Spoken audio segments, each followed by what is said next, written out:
Ruben Alvarez. I'm managing partner of Malera Alvarez, and I also have the honor of serving on the board of directors of Phoenix Community Alliance and chairing the Public Affairs Committee.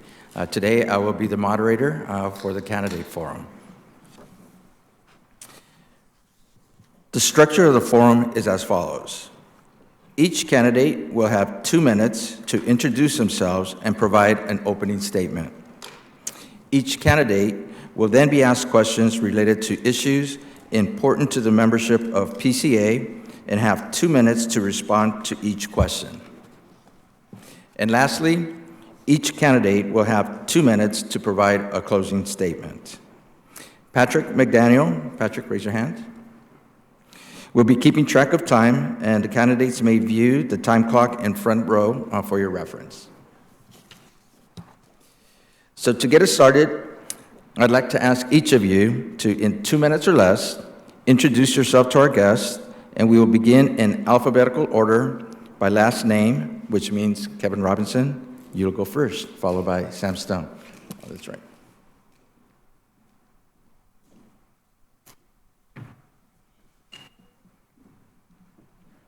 Thank you.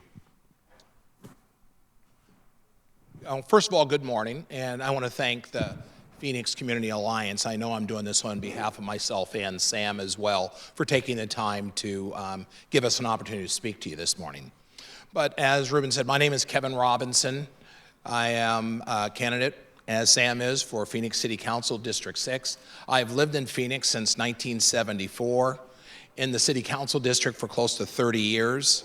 I was with the Phoenix Police Department for a little bit more than 36 years, retiring almost 30 years ago, almost 6 years ago, where I began teaching full-time for ASU. I am somebody who has been involved in the community at all aspects, not just from the law enforcement standpoint, but active in the nonprofit arena. Currently, my charity of choice, or the one I've spent the most time with, is the Ronald McDonald House Charities of Northern and Central Arizona. So it's something I enjoy giving back to the community. It's something my wife and I feel adamant about. I'm married, we have 3 kids, and at this point, talking about the campaign a little bit, I decided to run for a Phoenix City Council, and Sam and I and some other folks were having a conversation earlier as to why we decided to run. And I decided to run because I knew without a doubt that I could make a difference. You know, I realized with my background and experience that it would add to the conversation on the community. It would add to the relevance of issues. And I know that with my overall experience, it's just something that is needed for the City Council at this time. And I'm more than confident that I will be a positive asset to the city, to the residents, and to the community. Thank you. Good morning, I'm Sam Stone. Thank you all for being here. And again, thank you to the Phoenix Community Alliance. Ruben, really appreciate you all taking time out of your day today. I am running because I have spent about 5 years as Sal DeCicco's chief of staff. I've watched the city of Phoenix grow and change. We're entering a period that is going to see probably the most significant change we've had since the early 90s with the growth of our population and some pretty significant social, cultural, and technological changes that are coming down the road. A lot of my focus and why I do this, I'm very policy driven. I really prefer quite frankly, to be the guy in the back room working on policy and working on different programs than the guy out front. But I decided to step up and run for the seat because I think Phoenix needs a little bit of a different voice. We have always benefited by having a very diverse council with a variety of views that forces true consensus building from left to right. And we're reaching a point where there really isn't a lot of that left anywhere in this country. You see all of our elected bodies becoming increasingly monolithic. And I think we don't want to go down that road. And so that's why I stepped up and run. I probably have the most comprehensive policy platform of any candidate for a municipal office running in this country. And my goal really is to be able to mold the best ideas we have and make them better, and limit ideas that maybe aren't as fully thought out until they are. And that's why I'm running, and I thank you very much for your time. Thank you. Moving on to the question and answer section. Again, the topics for each question was generated from our PCA membership, and each candidate will have 2 minutes to respond to the questions. The first area we'll be focusing on is homelessness.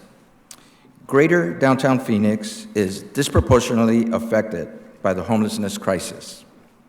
What actions will you take as a council member that specifically relate to protecting and supporting the greater downtown Phoenix and central Phoenix neighborhoods from bearing the burden of addressing this proportionate impact? And we will start with Sam.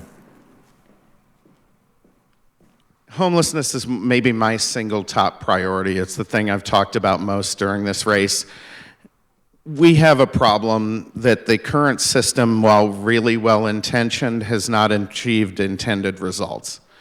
So you look across this country, homelessness, chronic street homelessness, driven by drug use, fentanyl, meth, alcoholism, obviously, and mental illness is increasing dramatically. And we need to change our systems up and begin to lead with services. That's the approach that the Salvation Army, Phoenix Rescue Mission, a number of others have taken. And it is a far more successful approach in treating chronic street homelessness instead of simply enabling it, which our current system is doing. I propose 2 specific things. One, we still have an opportunity to purchase the St. Luke's Hospital on Van Buren and about 18th Street there. It's a $300 million building we can get for $30 million in land value, get an intergovernmental agreement with the other governments, state, county, all the local cities, to use that as a treatment and initial triage point. And then we need to have, frankly, we need to move the campus. We're about to run a light rail line in front of it. That's going to turn into a rolling homeless shelter and essentially negate the value that we're building into that. We have an opportunity to sell that land and do what Austin, Texas has done, move that campus as a closed campus into a area a little bit further away from the neighborhoods. And then you need to have shelters and services spread throughout the city, not just concentrated in one area. Thank you very much. What the council can, as a council member, what I would do is what I have been doing. And what that equates to is I've spent a lot of time down at the Central Arizona Shelter Services talking to the various organizations that are down there.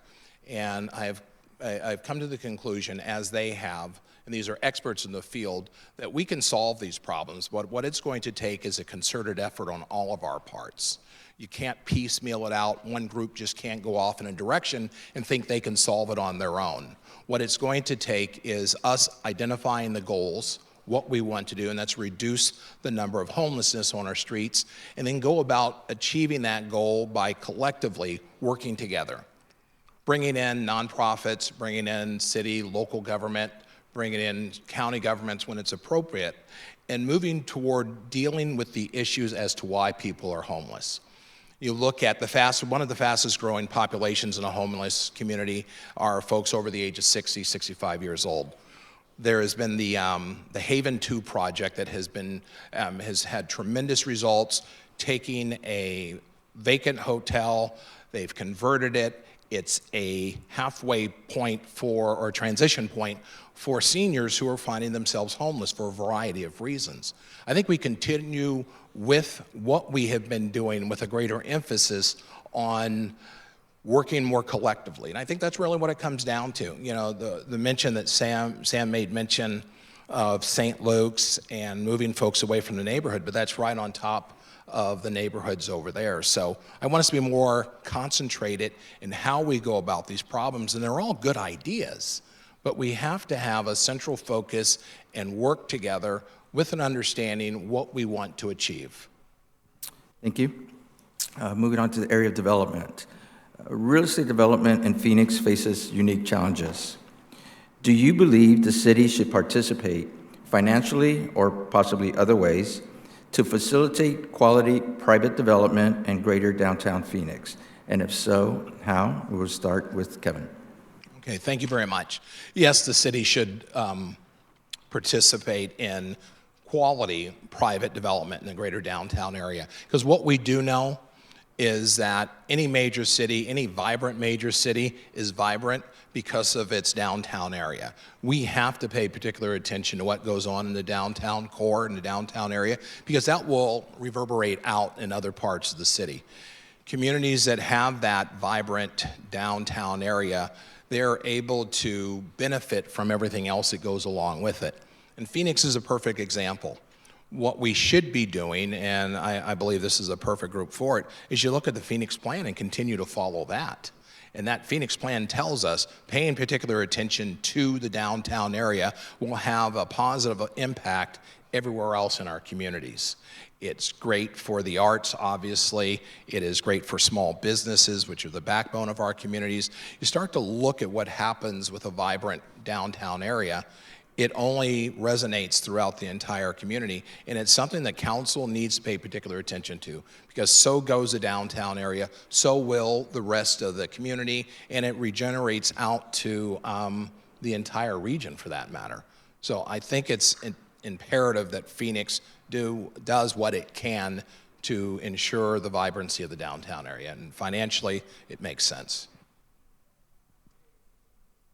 Well, in a perfect world, I would love to say we don't need to offer incentives to bring businesses and new development downtown, but we don't live in a perfect world. We live in a world where we're competing with every other city, every other state in this country, and we need every tool in the development toolbox to make it possible for us to achieve all the things that we want to see downtown Phoenix become.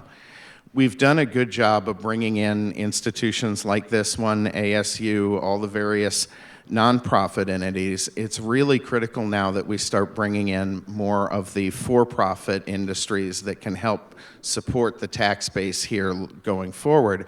And so, while Sal DeCiccio has led a multi-year fight against chiplets, I had to bite my tongue for a lot of years in his office, because my view is if we can net a tax dollar by bringing in a new business or a new development and it fits the growth that we're looking for, then that's what we need to do, and nothing can be off the table. Other states and cities are offering extensive incentives. We have to be able to counter and match those things. And then we obviously have to be conscious of the broader challenges that we face here in terms of water, in terms of energy, in terms of all the other things that we're going to need to achieve that kind of quality growth. So the city not only needs to be very proactive in its approach to development, but it needs to be very proactive in engaging the state and state lawmakers. And that's one of the things that, for instance, today they passed, I think, one dissenter in the Arizona State Senate against a bill that I helped craft and develop to reduce the time it takes to get new development done here in Arizona across the board. And I think that's going to be critical. It's also critical for reducing the cost of housing, that we clear some of those barriers. So we have a lot of challenges. We need every tool. Thank you. Moving on to neighborhoods. Vibrant neighborhoods are a key component of a vibrant urban core. What action items can the Phoenix Mayor and Council take to increase the appeal to individuals and families of all income levels to live in the urban core? And we will start with Sam. Well, first off, you have to make it attractive in every way. One of the reasons that I'm pushing to do what Austin has done for homelessness and to create a closed campus in a more industrial type areas, because frankly, that's a barrier to getting more people to move into our cores. And Phoenix has a very good plan for urban villages. We have a high-density core, for instance, at 24th Street and Camelback. We need to look at the Portland model from years ago, where they drew concentric circles around their city and really promoted growth within each circle before growth moved out to that next circle. But the next circle was automatic. Once we filled in the circle of an initial core, that next circle would become activated with increased zoning capacity. So that's really something we need to do. If you want to grow this city as best we can, for instance, we keep putting in light rail lines, but we don't rezone the property along them by right when we put them in. The way to justify the use of a light rail line or BRT or any other high-capacity transit is to make sure you have all the elements of live, work, play accessible to residents along that line, and you have the density that really, truly supports that development. We have made a process where that takes many, many years. It costs a huge amount of money. It's driving up the cost of housing. It's driving up the cost of construction. It's limiting the development that we can get done in the time period we need to do it. And so I would be really focused on making sure we have the ability to very quickly enact these plans to centralize as much of our living and economic activity as we possibly can. Thank you. How we go about getting more and more people to move to the urban core is by making homes, apartments, condominiums more attainable. Now, that's going to be the key. It has to be an attractive pursuit for them to follow, and to piggyback, not to piggyback, but to go back to something Sam said on the last question about the Senate bill he was working on, to incentivize or to cut the red tape in order to get things taken care of more quickly. I'm all in favor of that, but the particular bill that Sam is talking about does a great disservice to residents in the community because it takes their say out of things. And I don't think that's a smart way to go. It just eliminates them completely, and I think we need to circle around that. But more than anything else, we have to continue doing what we're doing in the urban core. We have to offer the arts. We have to offer opportunities for education. All of the things that will bring families to the urban cores, what we have to do is to ensure that they are there. We're doing it now. We're moving in the right direction. And again, I fall back to the Phoenix plan that was developed that is being followed, because as we do that, it really takes politics out of the equation. Because these are things or issues that have already been decided upon and said this is the best way for us to move forward and deal with these issues. That's a perfect example. And these decisions were decided upon by thousands of residents, by leaders throughout the community, and it only makes sense to follow the plan that's in place. Because what it does do, it affords us to have a very vibrant core and make it an area where people want to be. And once they are there and they're living there, they're enjoying all the amenities that go along with it, again, we all benefit from such an arrangement. So I think that's one of the best ways we can go about doing it. Thank you. Next topic relates to Hans Park. Phoenix Community Alliance, the City of Phoenix, and the Hans Park Conservancy have formed a coalition to spearhead the redevelopment of Margaret T. Hans Park, and PCA is leading the private sector fundraising efforts for the redevelopment. Are you supportive of this revitalization effort, and is this a priority for you? If so, how can you partner with the business community to help raise the funds needed to complete the redevelopment? We're starting with Kevin. Okay. Yes, I'm very supportive of the plan, of the whole process. You know, we look back on this past week. We had the Super Bowl here. We had great success for not just Phoenix, for the entire region. Hans Park was a real big part of that. The NFL experience that was down there. We understand that Hans Park is, you know, it's a significant part of our downtown area, a significant part to the core of urban life here in Phoenix. So we need to do what we can to continue to support revitalizing, adding to, doing what is necessary. So I'm definitely in favor of it. How can we partner, or looking for ways to partner with businesses to raise the funds that are needed? As a council person, I will clearly lend my voice, my efforts to such an endeavor, simply because, and I keep going back to this, when we look at the Phoenix plan, we look at what we want to see in a downtown area. it makes sense for us to follow the plan that's in place, and it calls for those types of things to happen. We need to have vibrant parks, and I mentioned the arts and culture. We need to have all of those things to make the areas really attractive to folks who come here. You know, we were on the spotlights all week last week for the entire nation to see what Phoenix has to offer, and we were able to deliver, and Hance Park was a real big part of that. So I would do everything I could. I'm definitely, it would be a priority for me, even though it's not within the council district. It has an impact on all of the council districts, on the city itself. So, absolutely. I'm incredibly supportive of the redevelopment of Hance Park. I think there are tremendous opportunities for public-private partnerships there. When people are going to a large park like Hance Park, they want the opportunity to take their kids and family to lunch. That's an opportunity for a public-private partnership, and the city has been looking into it. We need to look at other opportunities there as well, but also the council, I think, has left it to just a handful of members to try to raise money for that effort, and it really needs to be a unified council effort. Hance Park is a gem for us. It's it should be one of the feature highlights of downtown Phoenix, and it absolutely can be. I think the plan they're executing now is fantastic. I think it can be made an awful lot better with some additional resources and support there. That's one also we should be talking to the county, the state, all the other entities here, because frankly, we all have a stake in downtown Phoenix and the growth of the Phoenix community here. Very excited to see the new Latino Cultural Center come in there as well. I think that's a tremendous opportunity for the city. Lastly, I just have to correct one thing. The bill I was referring to that was passed this morning with nearly unanimous support on both sides of the aisle in the Arizona State Senate, 29-1. That is not the one Kevin was referring to, which was designed and written by the Home Builders Association. That one got rid of all zoning authority for all the cities and county and so forth.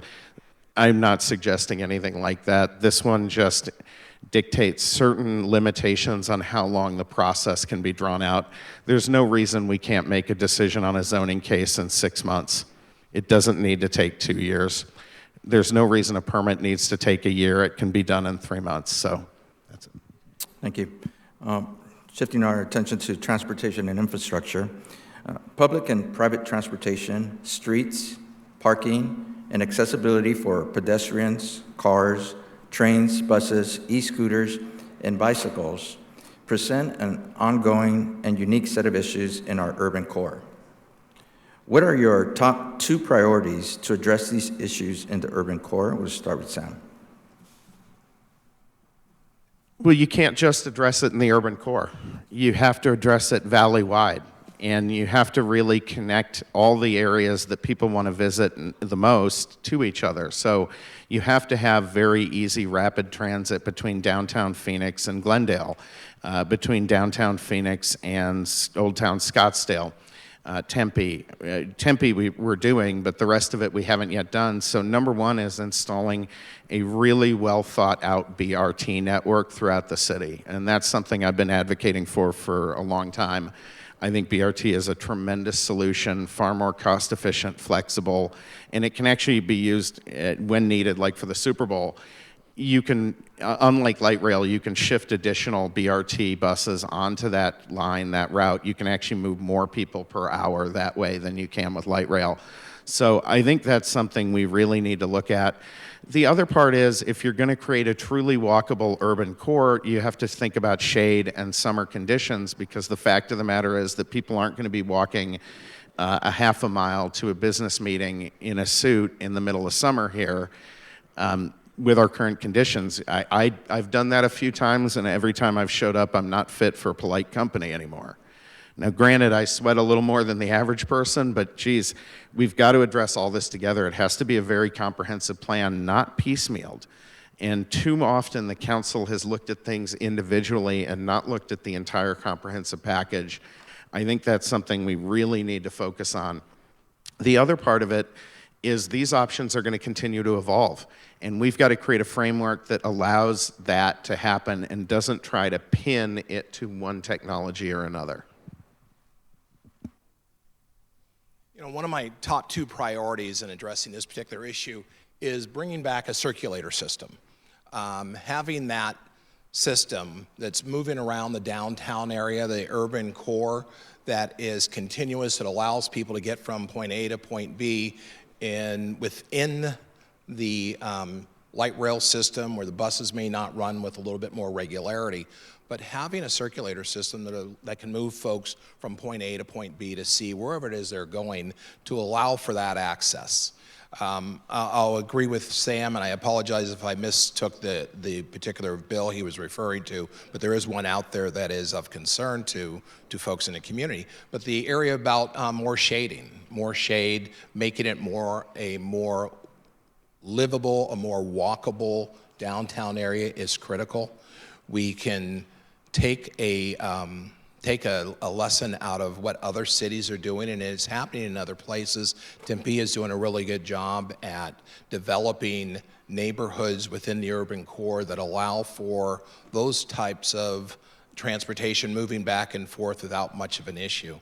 So my priorities would be to most definitely bring back a circulator system of some sort that allows for greater and more rapid movement within the urban core itself, and ensuring that the areas that are walkable are shaded and provide us the opportunity to, as Sam said, to walk without being uncomfortable, without sweating, and just again going back to that whole issue of being a livable city, following the general plan that's been in place, or the Phoenix plan, because it calls these things, all of these issues out. It points these issues out, and these are things that we have been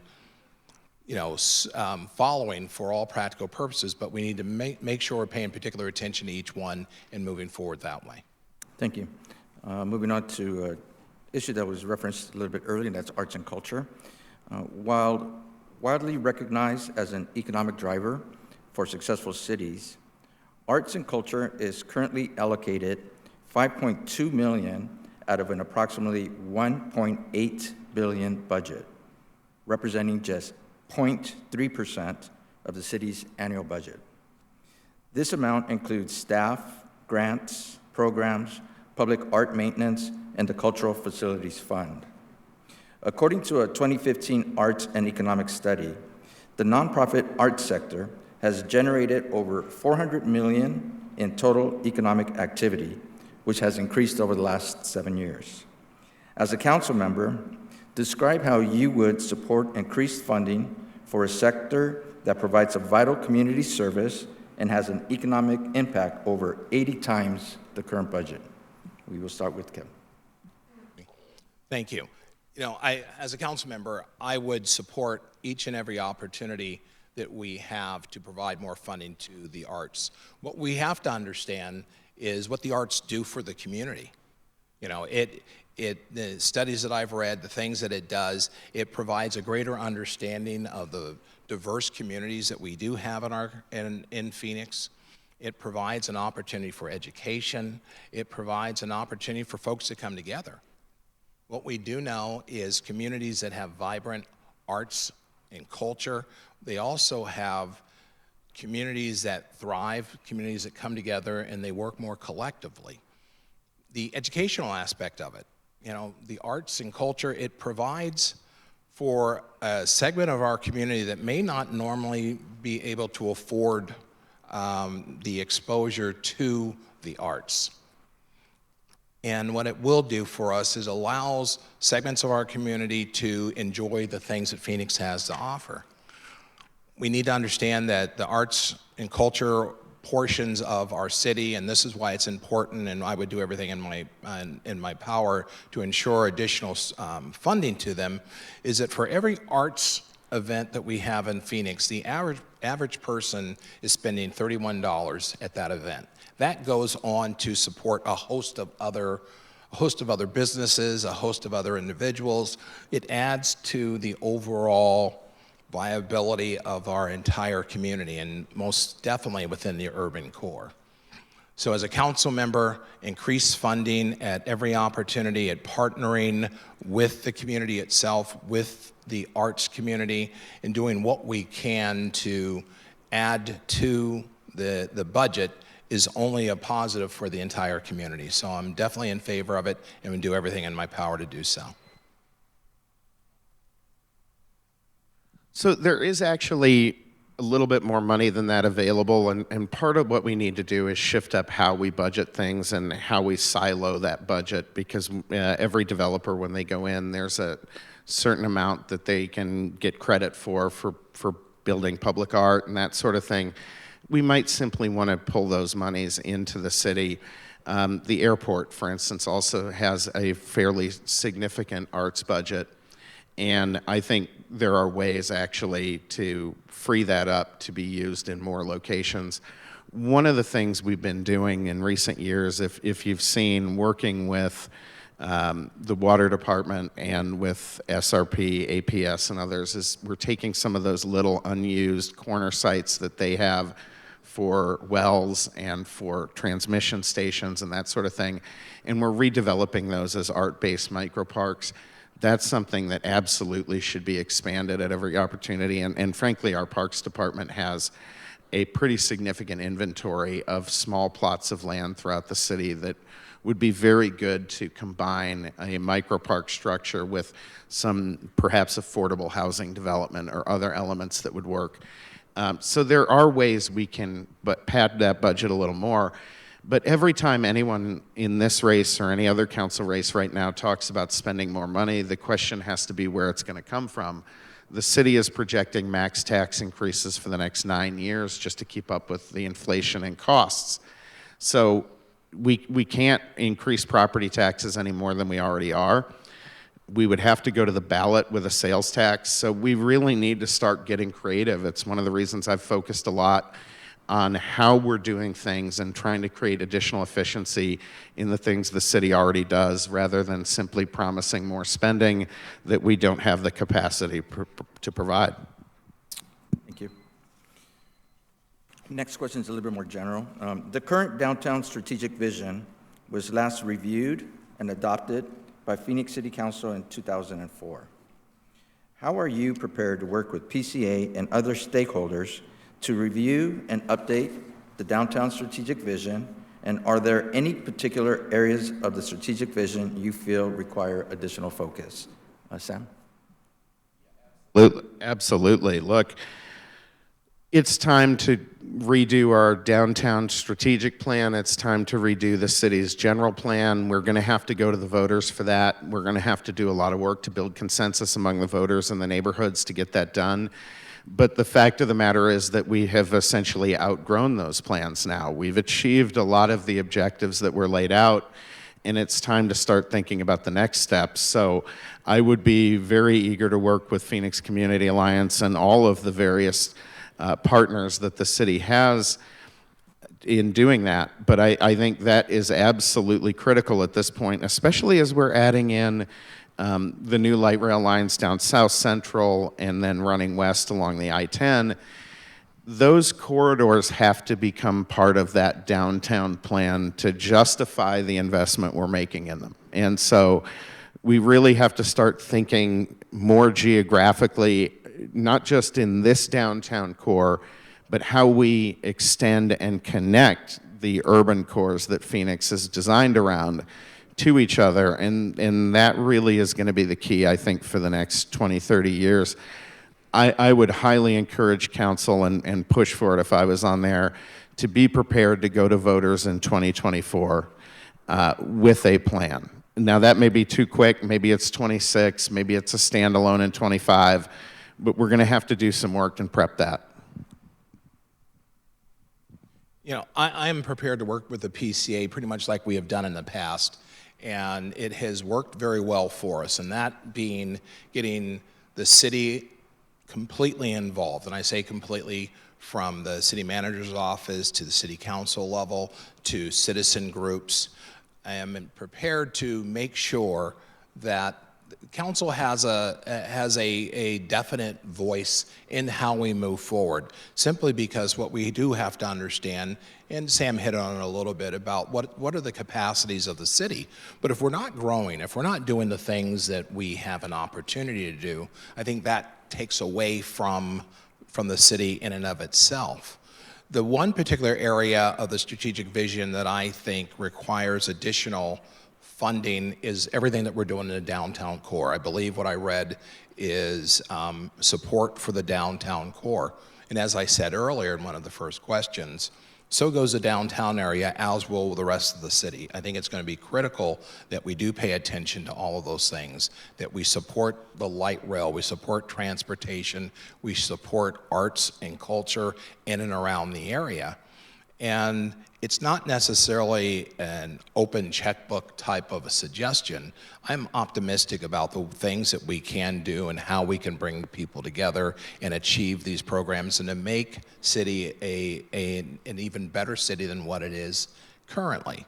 And we do that by partnering. And the very first thing is most definitely going to partner with the PCA, look for opportunities to move forward, be it by grants, public-private partnerships, whatever it may happen to be, but it is that critical, that important to us that we pay that amount of attention to it. Thank you. So next question is a multi-part question. The first portion is, the previous topics we just discussed were based on some areas our organization prioritizes for downtown Phoenix. What do you identify as the 3 highest priorities for downtown? Kevin? The 3 highest priorities for downtown, I think, are going to have to be public safety, and that's both police and fire. We need to do what we can to ensure that folks who are in these areas are safe and they feel safe. So that's going to be a priority because we know the police department is down. We know the fire department's response times are getting longer. We need to fix those particular problems because until we do that, everything else will fall into place from there. So that most definitely. I'm just sorry, I got a little mixed up on all things. No, so the first portion is just your top 3 priorities. I'm sorry, yeah, I got off track. I apologize for that. But top 3 priorities are just that: public safety, I apologize, public safety, and then economic development. And it needs to be smart growth. We need to move forward in ways that we know are best for everyone, best for the community. And again, it goes back to having a core that allows for it to expand out. It allows for people to want to be here. And from there, we mentioned it earlier, we're going to have to deal with the homeless issue. And I think we do that by greater partnerships, by working more collectively with one another, identifying the best sources to help folks, because it is a multi-pronged problem. It's not just homelessness, it's mental health, it's drug abuse, it's home attainability. It is a little bit of everything. And I think it's a collective process that we must go through in order to be successful. We've been successful in the past in a variety of ways when we come together and work, select that particular goal that we want to achieve and move forward from there. And I think we do the same thing here. Public safety, ensuring that we deal with the homeless, and development is a priority. Thank you. Obviously, public safety is essential to do any of the things that we want to do, but housing in the downtown area is very expensive, and if you look, when the city is building low-income subsidized housing, the cost per unit is so high that to think that we're simply going to government spend our way out of this program is absolute foolishness. We need to make affordable housing, workforce affordable housing, profitable to build. And I've talked to a lot of developers who are willing to take a lesser return on their money to do that if someone will show them and make that possible. So that's number 1. Transportation, number 2, not simply just within the core, but with all the other key areas around the valley that people need to get to. And 3, obviously, is going to be heat mitigation. I know a lot of you who have been here for a long time remember 20, 30 years ago when the sun went down, Phoenix cooled off by 20, 30 degrees. It could be 100 in the day, and the minute the sun went down, it was 80 degrees at night. Now it will stay 100 here till the morning and just get hotter the next day. Heat mitigation is going to be absolutely essential to every plan we have for the future of Phoenix. And that's trees, that's cool paving, that's reflective roof structures, that is overhead shade structures. It is every possible thing we can do, because otherwise this is going to become a bigger and bigger barrier to achieving the things that we want to see in downtown Phoenix going forward. Thank you. Obviously, District 6 is not in the downtown area. However, based on previous economic reports, the economic activity in the downtown area generates approximately $78 million for the city of Phoenix annually, paying for services both in downtown Phoenix and throughout all of Phoenix. In light of that significant impact and contribution, how will you, as the District 6 council member, support downtown Phoenix to ensure that it is able to continue that level of support, not only for your district, but for other areas of the city? Kevin, we're going to stay with you as the first.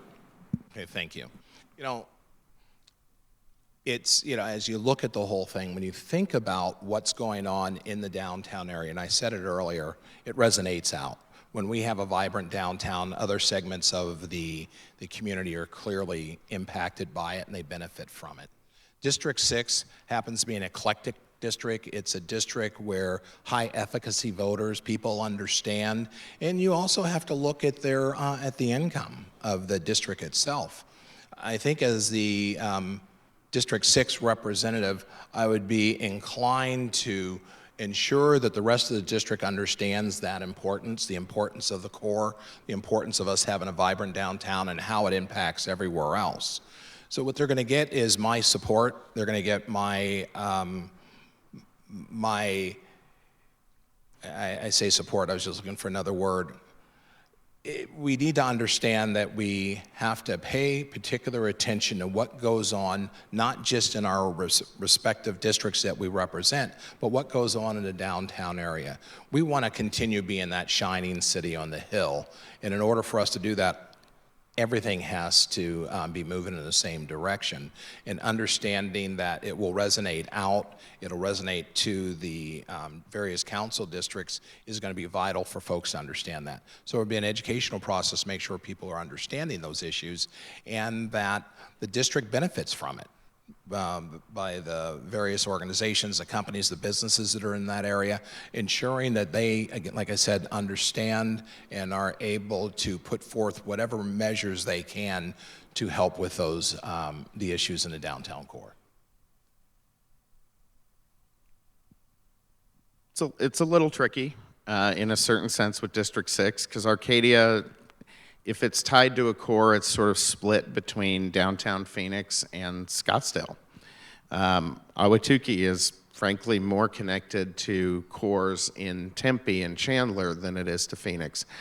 So it is about education. You really have to go and talk to the voters there about why maintaining an exceptionally vibrant downtown core here in Phoenix is essential for their future as well. And the simple answer, if anyone remembers the early 90s here, is the change in Phoenix and the trajectory and growth, the movement from a retiree society into a high-tech society that's bringing in great jobs, where we've doubled the income of the average job moving into Phoenix in the last 10 years, depends on maintaining and increasing the vibrancy of this core. And all of our residents, it is about spending the time and talking with them. I've built over the years fantastic relationships with the folks in Arcadia, with the folks in Biltmore, a little less so with some of the folks in North Central. I think people who know Sal's had more than his share of fights with them. But it really is an educational issue of why that matters to people who might not come here very often, who might only come down here for 1 or 2 or 3 events a year. At the end of the day, every part of Phoenix has benefited from the development of the downtown core. And we really have to carry that message throughout the city, and I'm eager to do that. Thank you. Next question is on historic preservation. What efforts do you intend to take to support historic preservation? Sam, start with you. Oh, this is a tricky one for me. Folks, look, the Empire State Building, you would you would all say is a historically relevant and must be preserved, right? The Empire State Building was built on the site of a historically relevant and must have been preserved church that had been there for 100 years before the tower was built. My standard on that is really simple. If this is something that people want to come here and see, that people are going to take time out of their day to visit, then you look at preservation. But if it's not, then you can't be that sentimental about it. We have too many things that need to be done here. And at the end of the day, everyone wants to get sentimental about a building that was built in the 1950s or 60s. You got to limit that. You have to say, look, we do need to preserve historic neighborhoods, and we have some great historic neighborhoods that need to be preserved. But at the same time, you can't go overboard with it, or you hamstring your growth, and you hamstring the type of quality growth that you need. And so it's one of those things that quite often sounds better than it works in reality. And that may not be the answer that everyone here wants to hear, but I'm never going to be less than honest. I'll tell you what I think in every situation. And at the end of the day, I think historic preservation is valuable, but it also has to be very carefully thought through and limited and not interfere with the trajectory of the city that we all intend to see going forward. I look at historic preservation from a standpoint that we can still preserve and still build out, still continue forward. You know, I had a meeting a few weeks ago with Sandra Watson over at the Arizona Commerce Authority. You know, they're building a really nice building.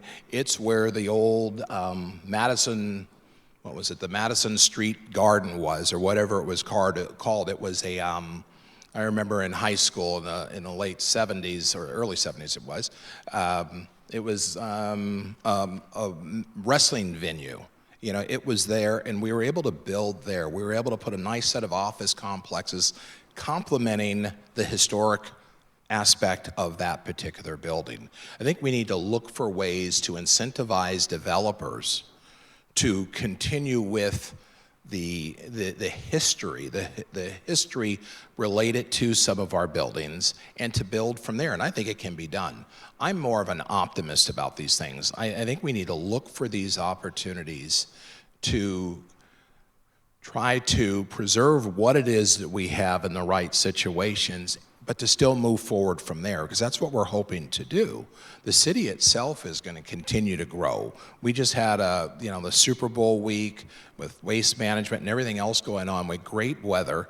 People are going to continue coming here. And we can continue to grow, but we just take into account the things that are out there. And when we incentivize the developers by saying, there's a historic preservation issue to this building, we'd love to see it maintained, we'd like to see what it is that you have to offer. And I think we then enjoy the both sides. We get to maintain what is Phoenix, what we really appreciate about Phoenix, but we continue to grow. And I think that's going to be critical for us. We need to be able to adapt. We need to be able to look at what's out there and take advantage of those opportunities. Thank you. I think both of your answers is a great segment to our last question, which is in the area of tourism. As this past week has demonstrated, tourism in downtown Phoenix generates millions of dollars in revenue for the entire city. What action items can the Phoenix Mayor and Council take to increase funding and support for tourism in downtown? Kevin? You know, for tourism in the downtown areas, make sure that we have the venues, make sure that we have opportunities in the downtown area. We need to continue to highlight what we already have, because what that will do, obviously, it will bring more other issues here. We need to be more aggressive, in my mind. The city needs to be truly aggressive in courting conventions, shows, whatever it may happen to be, because we're competing with a lot of other venues that are out there. But the downtown area has a whole lot to offer. I think the city needs to make a full-throated effort to ensure that the convention center is full as many weeks of the year as we can possibly get it filled. And that's going to take an effort on our part to go out and really make sure folks know what's down here, what we have to offer. There's more hotel rooms than ever before. It provides the opportunity for different things to happen in the downtown core.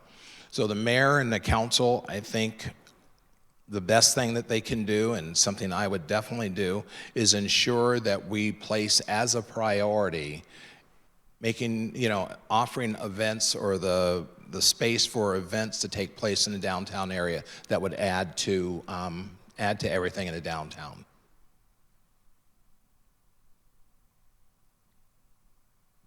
Well, we're going to have to get a little creative because one of the limitations with our convention center is we're simply not considered for a lot of the largest conferences. The convention center is not big enough. It doesn't have the amenities that they're looking for.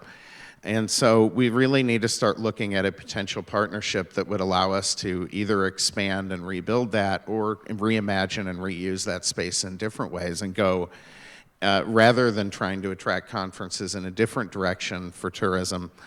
But I think there's a tremendous opportunity upcoming with the county and the Arizona Diamondbacks.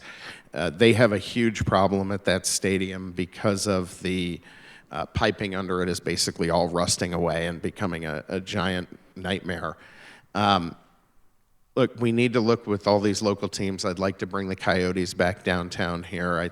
I don't have much hope of the Cardinals anytime soon, but we need to look at doing that kind of thing on a development deal structure so it's not just coming out of the city budget. Because again, we're very limited on what we can do financially, not just for the next 9 years, as I said, but for the next 22 or so, due to the pension costs that are increasing every single year for us that we have to pay off. So we have to really look at public-private partnerships, and we have to look at Hance Park as a great opportunity to expand that. But the other thing we need to do is look for businesses that provide really good entertainment values in private business. And so, where's the giant movie complex and kids' sports entertainment and a lot of these type of things?